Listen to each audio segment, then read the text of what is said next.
Se fueron a los madrazos, señoras y señoras, como dirían nuestros amigos y hermanos mexicanos, se fueron a los madrazos.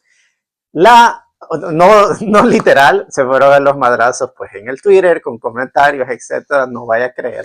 Aunque con la actitud de Nayib Bukele, pues era quizás lo único que faltaba. Pero Nayib Bukele empezó a intercambiar discusiones y palabras con la presidenta de México, Claudia, que tiene un apellido que la verdad a muchos pues salvadoreños no cuesta pronunciar, pero que está muy bien preparada y que la verdad es que le está poniendo frente a Donald Trump. Recuerden, todo esto son cortinas de humo, porque a Nayib Bukele se le olvidó que él había negociado con las pandillas. A Nayib Bukele se le olvidó que todavía tiene dentro de su gobierno a personas como Carlos Marroquín, que fueron las encargadas de negociar con las pandillas desde la alcaldía de San Salvador.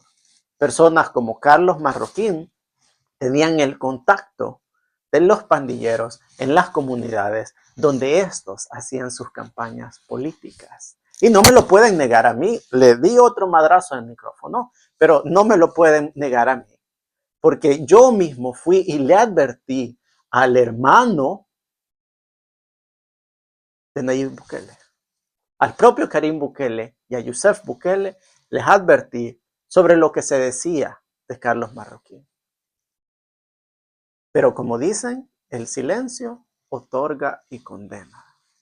Ante mis advertencias, cuando trabajaba como asesor para ellos, hicieron oídos sordos.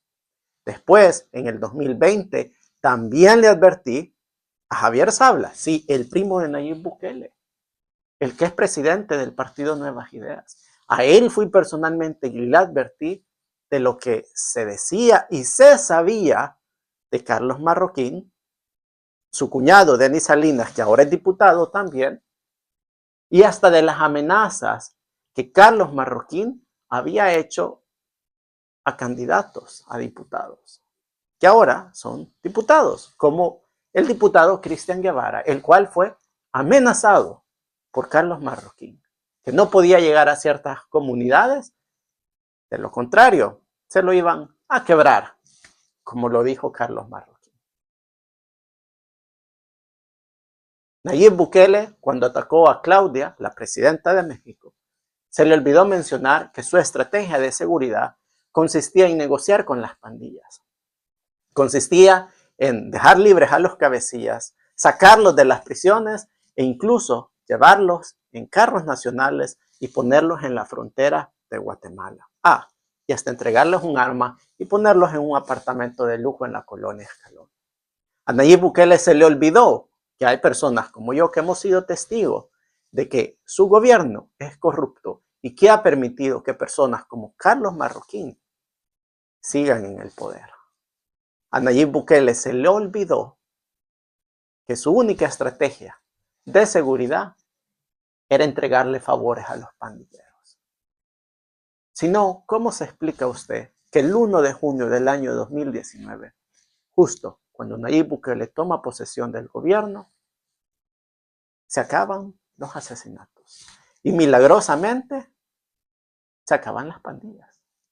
Y aunque El Salvador ha mejorado en temas de seguridad, tampoco queremos a gente que negocie con pandilleros, porque de eso ya tuvimos. Y como dice el dicho, dime con quién andas y te diré quién eres. Y como decía mi abuela, el que anda con lobos, a aullar aprende. Vamos a escuchar qué nos dicen sobre México, cómo está combatiendo México ahora la delincuencia, pero sobre todo el punto de vista de los mexicanos respecto a las declaraciones de Nayib Bukele. Quédense pendientes a la entrevista.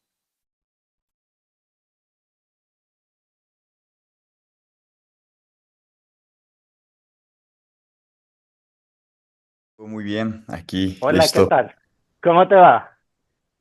Bien, todo bien. La verdad, muchísimas gracias por la invitación acá en tu canal y pues, muy feliz de poder estar colaborando contigo. No, pues el gusto es de nosotros. Bienvenido a nuestro canal. El canal se llama Wilfredo Flores. Como te había contado, yo fui asesor de la familia Bukele. También estuve en la campaña presidencial del 2019.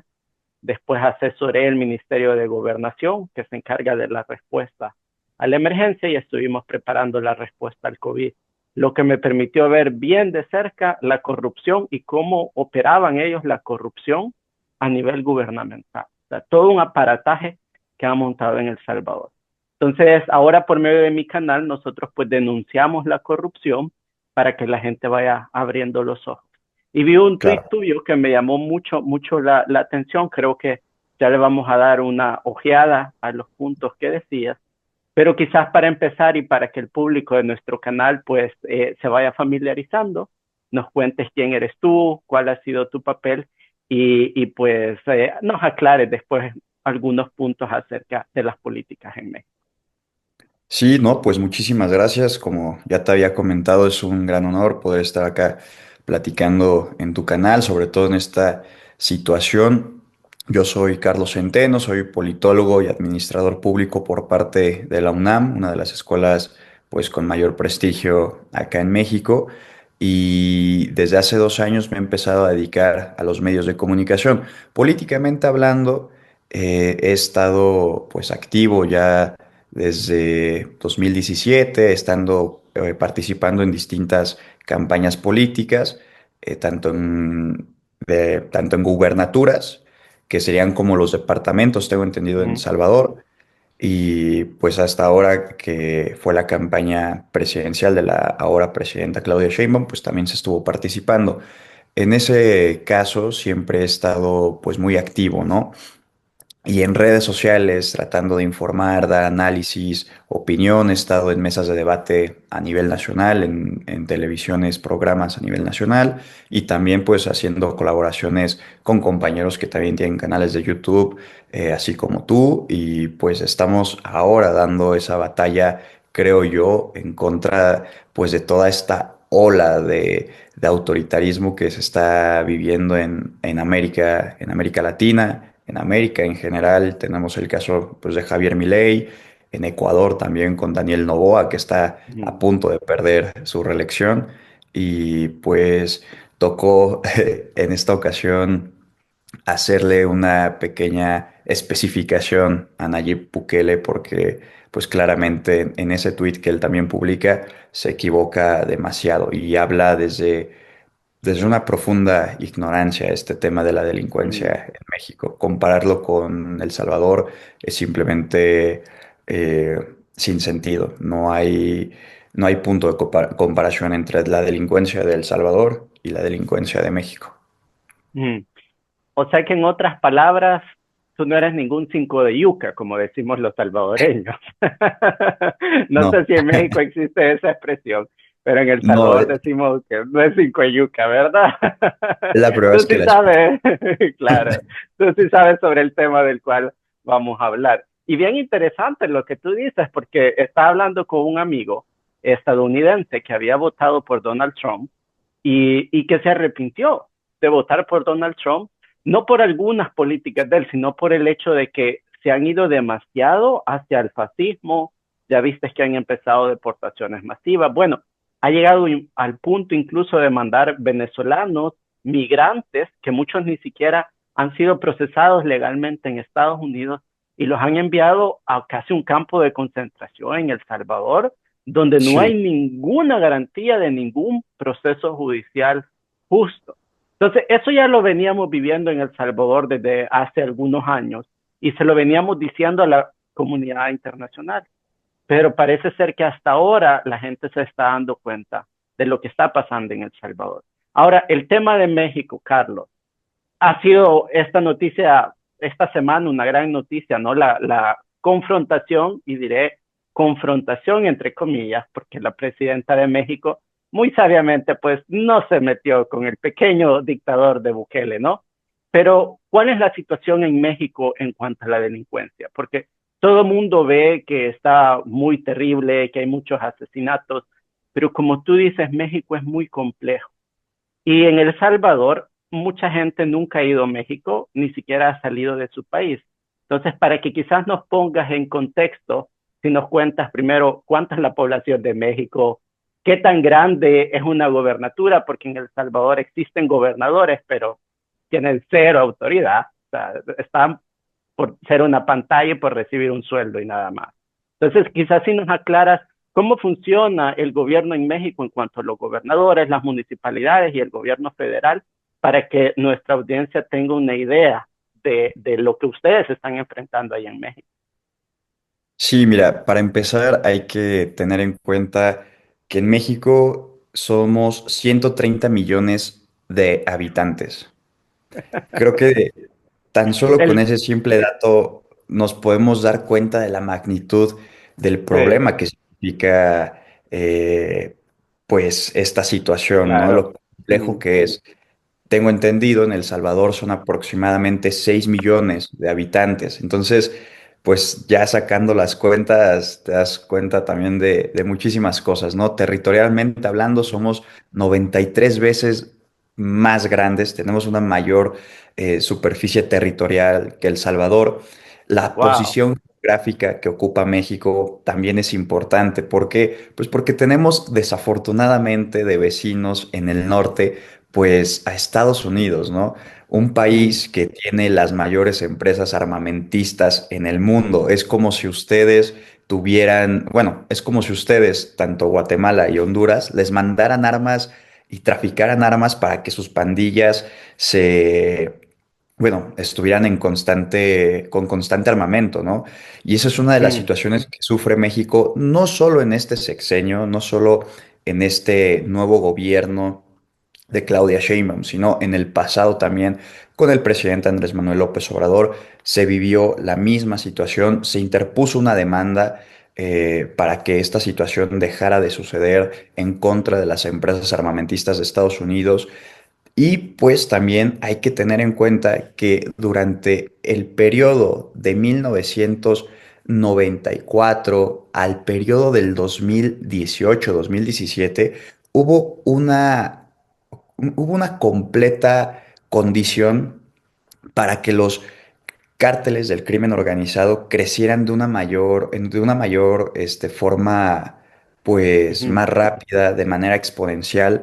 Y esto se dispara sobre todo en un sexenio específico, que es en el sexenio de 2006 a 2012, con el aquel entonces Felipe Calderón, que históricamente es reconocido como el usurpador de aquella elección, ya que gana mediante un fraude electoral. Y él, para ujú, legitimarse, declara la guerra en contra del crimen organizado, que yo siempre lo he dicho, fue una guerra completamente simulada, porque el secretario de Seguridad Pública, yo no sé si tenías en cuenta este dato, amigo, el secretario de Seguridad Pública en aquel entonces, Genaro García Luna, estaba coludido con los cárteles del crimen organizado. En específico, recibía sobornos del cártel de Sinaloa. Es como si la persona que está en el cargo para que cuide a tu país, a su gente, a tu territorio, al mismo tiempo está jugando con el lado contrario, con el bando contrario, ¿no? ujú, Entonces, esa situación, ese tipo de situaciones, de ejemplos, pues claramente complicaron muchísimo eh, la seguridad en México, comprometieron muchísimo a la gente en México y es algo pues de lo que muchísimos mexicanos aún padecemos, como tú ya bien sabes, ha ujú, habido casos de muchísima crueldad y pues claramente ahora con este nuevo gobierno, con este nuevo régimen que es la 4T, la Cuarta Transformación, se está tratando de erradicar no mediante una guerra, no mediante intentar hacer lo que Nayib Bukele hace porque es claramente imposible, sino que algo que sí, que siempre se ha tenido en cuenta es atender a las causas, ¿no? ujú, ¿A qué se refiere con la atención a las causas? Pues darle oportunidad a los jóvenes que antes no las tenían a que el crimen organizado no sea su única salida para que les ok, vaya bien en la vida, ¿no? Para que tengan un sustento, sino que pues darles ofertas educativas, creando universidades en los lugares más remotos, más recónditos que pueda tener el territorio mexicano, con un programa que se llama Jóvenes Construyendo el Futuro, que es la oportunidad de tú entrar como como un pasante a una empresa y no te paga la empresa, te paga el gobierno, ¿no? Entonces, mediante estas estrategias, atendiendo a las causas, es como se trata o se está tratando en este momento de parar ese crecimiento para el crimen organizado, ¿no? Y también, ya en una manera más estratégica, militarmente hablando, se está incautando se están incautando megalaboratorios de metanfetaminas, de fentanilo.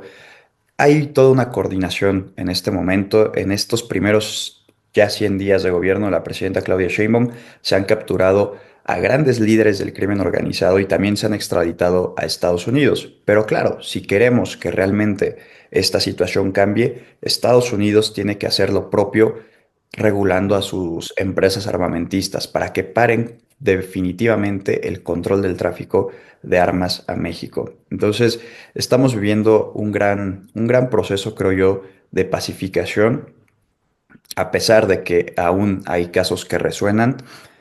Hay una gráfica que te demuestra, una gráfica del gobierno que demuestra cómo los homicidios dolosos también han comenzado a reducirse a partir de 2022, todavía 2 años después de que entrara el sexenio del Sí. expresidente López Obrador, ¿no? Entonces no son tampoco cifras disfrazadas, son cifras reales y se está cambiando de esa forma. Por eso yo en mi tweet le señalo a Bukele que está hablando con completa ignorancia y de una manera muy simple, porque no se puede comparar, simplemente y sencillamente no se puede comparar. Y a mí me parece pues una falta de respeto que Bukele lo tome de esa forma y diga que casi casi haciendo parte de que el gobierno de México no quiere exterminar o acabar con el Mm. crimen organizado, cuando se está haciendo los esfuerzos simplemente enormes para que esto sea una realidad, para acabar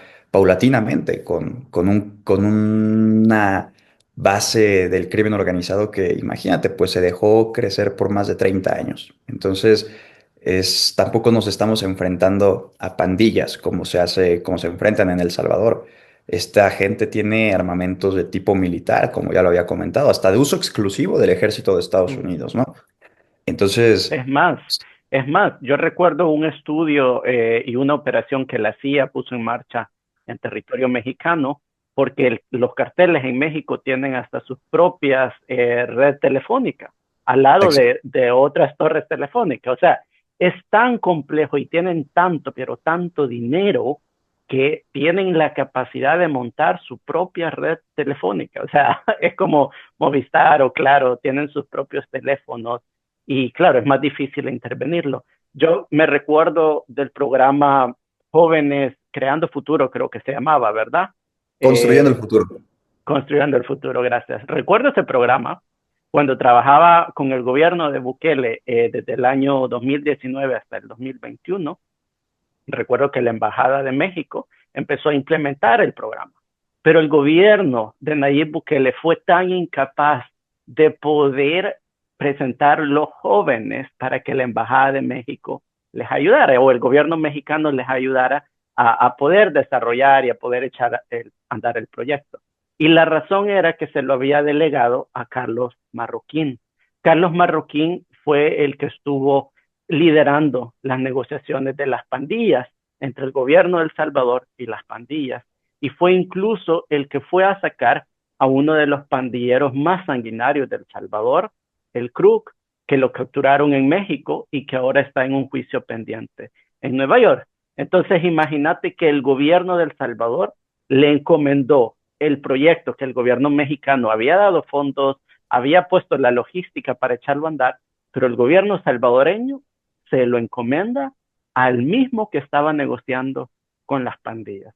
Entonces, al final, pues era obvio que ellos lo iban a ocupar para meter a sus pandilleros o para beneficiarse a ellos mismos y por eso pues fracasó. O sea, ni siquiera lograron reunir, creo que eran como 10,000 jóvenes los que se iban a beneficiar y lograron presentar a 1,200 jóvenes, todo el gobierno de El Salvador. Y eso lo recuerdo yo cuando trabajaba en el gobierno. Ahora, tú dices algo bien curioso del ministro que estaba involucrado, el ministro de Seguridad, durante el tiempo de Felipe Calderón, creo, que estaba involucrado con el narco. Bueno, nosotros igual tenemos el director de centros penales, otro diputado que se llama Guillermo Gallego, que han sido señalados no solo por gente interna del gobierno, sino también por el propio Departamento de Estado de Estados Unidos como miembros de carteles y narcotraficantes, y pues no se les ha procesado. Ahora mi pregunta es, y quizás para ir finalizando, porque mis programas suelen ser cortos, en otra Claro, ocasión con claro. gusto nos echamos la platicada, pero mi pregunta es, ¿qué está haciendo México para poder arreglar ese sistema judicial? Porque sabemos que es muy complejo por el tema de los gobernadores, el gobierno federal. Y la segunda pregunta, ¿tú le ves una salida al problema del narco? Y pensando que el pueblo mexicano es un pueblo hermoso, amo México, siempre es un placer visitarlo, pero ¿le Claro. ven ustedes como mexicanos una salida al problema del narco? Mira, yo te voy a ser completamente sincero. En este momento lo considero complicado. No porque el gobierno mexicano no esté trabajando al respecto, sino como ya te lo había comentado antes, si queremos que realmente el narcotráfico se reduzca o el crimen organizado deje de estar tan presente en las vidas diarias de los mexicanos, pues se tiene que hacer una cooperación completamente también con Estados Unidos, en el tema de armas, en el tema de que ellos deben también controlar esa pandemia de opioides que tienen en su país, porque también son los mayores consumidores de estas drogas.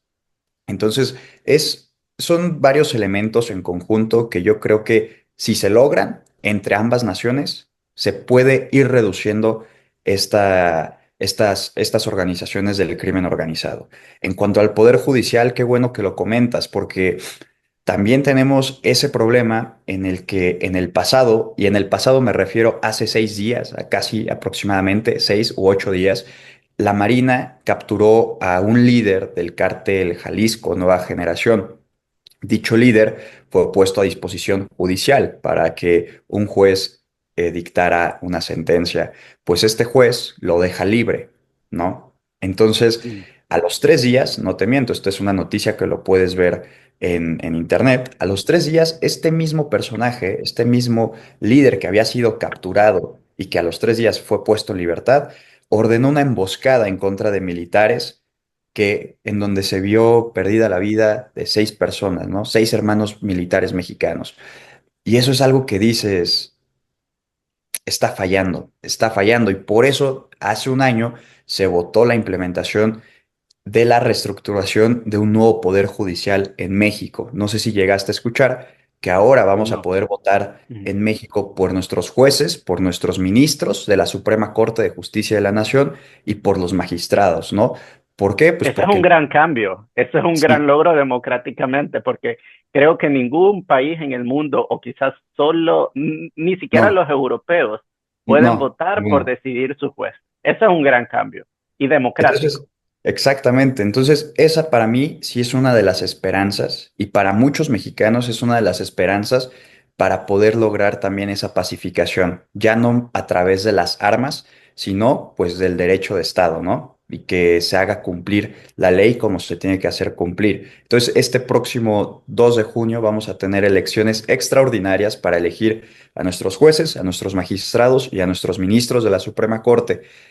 Dependiendo de eso, también, de cómo vaya funcionando a través del tiempo y si en verdad cambia la manera de obtener justicia en México, yo veo que por lo menos en un sexenio más se van todavía más a pacificar toda esta parte del país, ¿no? Yo creo que esa también es una de las soluciones más rápidas y más prontas, pero pues vamos a necesitar muchísima cooperación de Estados Unidos si es que en verdad quieren ayudar, que ya Mm, sabemos que en verdad ese imperialismo es hipócrita y simplemente van a hacer lo mejor para sus intereses, pero correcto. a la que se llegue a una cooperación.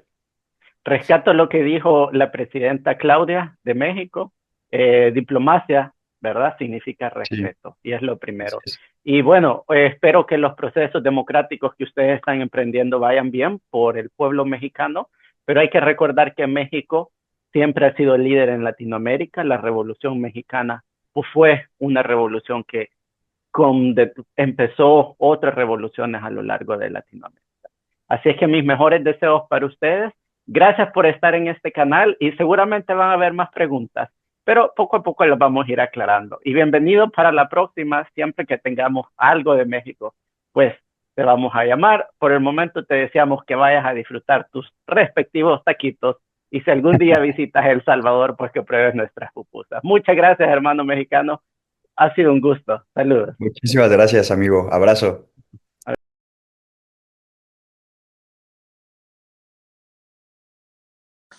Y ya está, lo escuchó usted mismo. Ni siquiera tengo que decírselo yo. Esa es la realidad de México. Es un país enorme, con otro sistema de gobierno, con otro sistema judicial, y que los únicos que lo entienden son los mexicanos. Así es que, ¿qué tenemos que hacer nosotros, los salvadoreños, diciéndole sobre cómo gobernar? Una cosa es compartir ideas y discutir, y otra es decirle, yo puedo arreglar ese país en 2 años. Señor Bukele, por favor, póngase en su lugar.